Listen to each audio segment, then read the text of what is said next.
Maharashtra diaries में आज हम बात करेंगे महाराष्ट्र के उप मुख्यमंत्री एकनाथ शिंदे की, जिनको एक बार फिर से देवेंद्र फडणवीस की तरफ से एक झटका दिया गया है। और ये झटका दिया गया है 15 अगस्त के ध्वजारोहण के कार्यक्रम को लेकर। क्या है ये झटका, ये आपको बताएंगे। इसके अलावा बात करेंगे महाराष्ट्र में गैर मराठियों को पीटने वाली महाराष्ट्र नवनिर्माण सेना के खिलाफ सुप्रीम कोर्ट में दायर की गई याचिका की। इस याचिका को लेकर सुप्रीम कोर्ट ने किस तरह से याचिकाकर्ता को फटकार लगाने का काम किया है, और साथ ही साथ बात करेंगे मुंबई की खराब ट्रैफिक व्यवस्था की, जिसके वजह से एक महिला को अस्पताल पहुंचने के लिए 3 घंटे से ज्यादा का समय लग गया और उसकी अस्पताल पहुंचने से पहले ही मौत हो गई। आपको बता दें कि ये कहानी जो है ये अपने आप में सरकार पर कई सारे सवाल उठाती है। चलिए विस्तार से इन तीनों खबरों पर चर्चा करते हैं।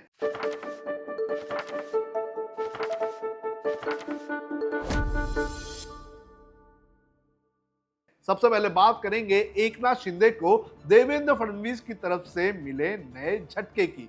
दरअसल कुछ दिनों से ये हम देख रहे हैं कि महाराष्ट्र की जो सत्ताधारी अलायंस है, महायुति की अलायंस, इसमें एकनाथ शिंदे को कहीं ना कहीं दरकिनार या फिर उन्हें छोटा करने का काम किया जा रहा है। और इसी के चलते जो एकनाथ शिंदे हैं वो लगातार दिल्ली का दौरा कर रहे हैं और अपनी खोई हुई जमीन और अपने ऊपर जिस तरह से एक दबाव बनाया जा रहा है उस दबाव को कम करने की कोशिश कर रहे हैं। लेकिन ऐसा लग रहा है कि उनकी ये कोशिश जो है वो कामयाब होती हुई नजर नहीं आ रही है और इसी के चलते उनको एक के बाद एक झटका दिया जा रहा है। एकनाथ शिंदे को जो नया झटका दिया गया है वो नया झटका दिया गया है नासिक और रायगढ़ डिस्ट्रिक्ट से। आपको बता दें कि यहाँ पर 15 अगस्त को जो कार्यक्रम होने वाला है उसमें ध्वजारोहण की जिम्मेदारी जो है वो एकनाथ शिंदे के मंत्रियों को या फिर विधायकों को नहीं दी गई है, बल्कि रायगढ़ में अदिति तटकरे को जिम्मेदारी दी गई है और नासिक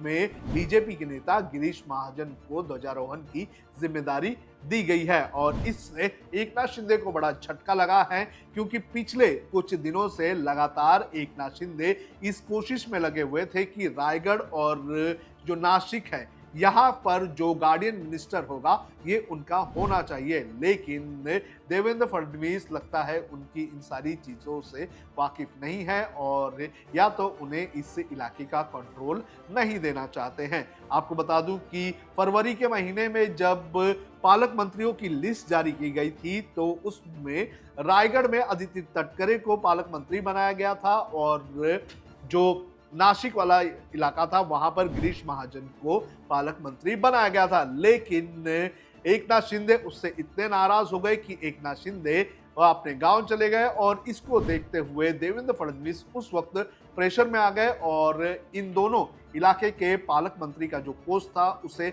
उन्होंने होल्ड पर रख दिया और उसके बाद लगातार एकनाथ शिंदे जो है यहाँ पर अपना पालक मंत्री बने, इसको लेकर लगातार कोशिश कर रहे थे। लेकिन अब तक ऐसा लग रहा है कि वो अपनी कोशिश में कामयाब नहीं हुए हैं और इसी के चलते 15 तारीख को जो ध्वजारोहण का कार्यक्रम होगा इन दोनों इलाकों में, इसमें जो है एक तरफ एनसीपी अजित पवार की नेता अदिति तटकरे करेंगी और नासिक में बीजेपी के गिरीश महाजन करेंगे। आपको बता दूं कि ये दोनों जो डिस्ट्रिक्ट है ये काफी इंपॉर्टेंट डिस्ट्रिक्ट है और एक तरह से देख लिया जाए तो ये काफी मलाईदार डिस्ट्रिक्ट भी है, क्योंकि रायगढ़ में पोर्ट है और पोर्ट के जरिए कई सारा माल जो है वो मुंबई में आता है। वहीं अगर नासिक की बात करें तो नासिक में 2 सालों में कुंभ का मेला आयोजन किया जाना है और यहाँ पर बड़े पैमाने पर सरकार जो है वो पैसे लगाने वाली है। तो ऐसे में इन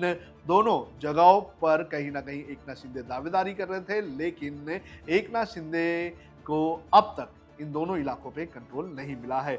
जो सरकारी आदेश जारी हुआ है उसमें कहा गया है कि देवेंद्र फडणवीस मुख्यमंत्री के तौर पर मंत्रालय में जो है ध्वजारोहण करेंगे। इसके अलावा जो राज्यपाल होंगे वो पुणे में मौजूद रहेंगे।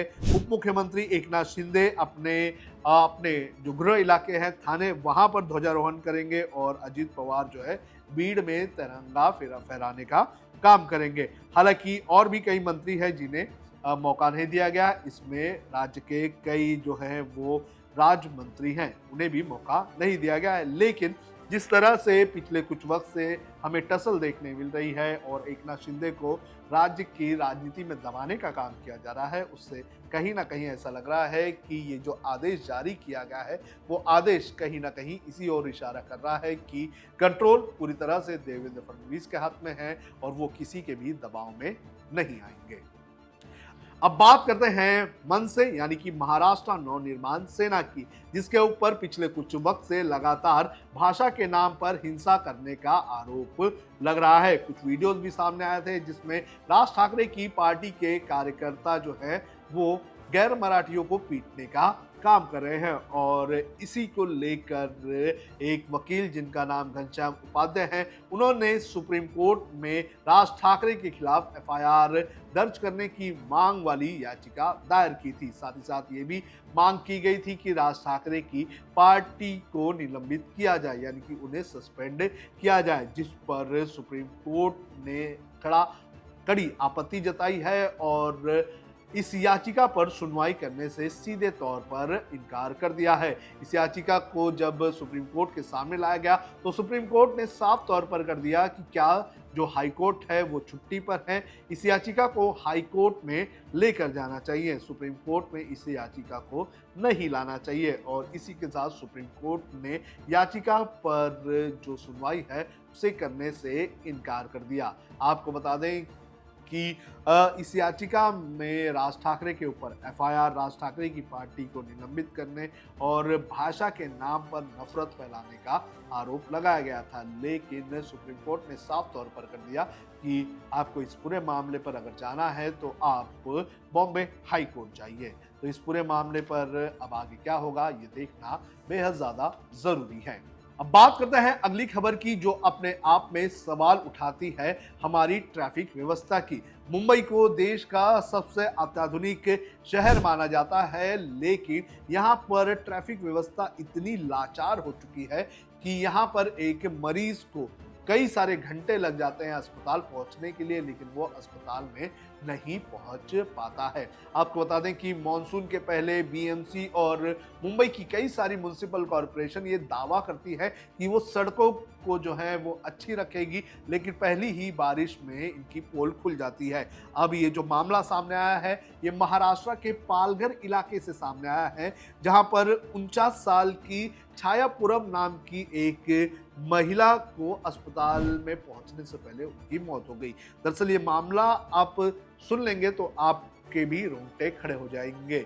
आपको बता दें कि 31 जुलाई को एक छाया के ऊपर पेड़ की जो टहनी थी वो गिर गई थी, जिसकी वजह से उनके सर, कंधे और पीठ पर चोट आ गई थी और पालघर में कोई ट्रॉमा सेंटर नहीं होने के चलते उन्हें जो है मुंबई के हिंदुजा अस्पताल में शिफ्ट करने की बात कही गई थी। अस्पताल में सब अरेंजमेंट्स कर दिए गए थे और पालघर के एक अस्पताल से उन्हें निकाल कर 100 किलोमीटर दूर हिंदुजा अस्पताल लेकर जाना था।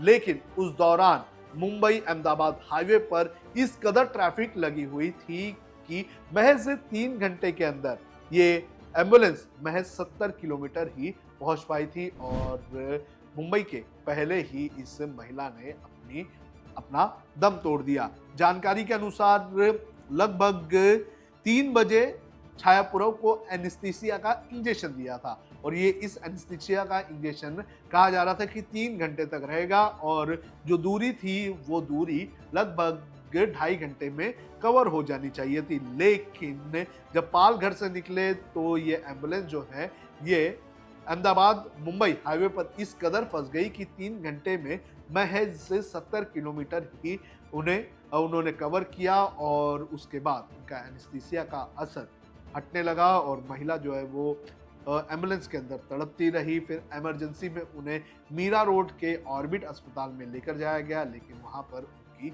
मृत्यु हो गई। तो आप सोचिए कि किस तरह से, किस सिस्टम में हम जी रहे हैं, किस सरकार को हम टैक्स दे रहे हैं, हमारे टैक्स के पैसे की कोई अहमियत रख नहीं रही है। ना सड़कें अच्छी हैं, ना व्यवस्था अच्छी है, ना पालघर जैसे इलाके में कोई ऐसा ट्रॉमा सेंटर है जहां पर मरीज अपना इलाज कर सके, ऐसा कुछ भी व्यवस्था नहीं की जा रही है। और सरकार की इन सारी अव्यवस्था की वजह से एक आम इंसान को खामियाजा भुगतना पड़ रहा है। और एक महिला जो 2.5 घंटे में अस्पताल पहुंच सकती थी, वो महज 3 घंटे में भी अस्पताल नहीं पहुंची और उसकी जान चली गई। तो ये सारी चीजें सवाल उठाती है हमारी सरकार के ऊपर। नितिन गडकरी के ऊपर भी सवाल उठता है कि वो बार बार दावे करते हैं कि हम इतने हाईवे बना रहे हैं, हम ये कर रहे हैं, वो कर रहे हैं, लेकिन ऐसा लग रहा है कि इनके दावे सिर्फ पेपर पर हैं, सिर्फ इश्तिहार में हैं और सिर्फ पब्लिसिटी में हैं। धरातल पर अगर देख लिया जाए तो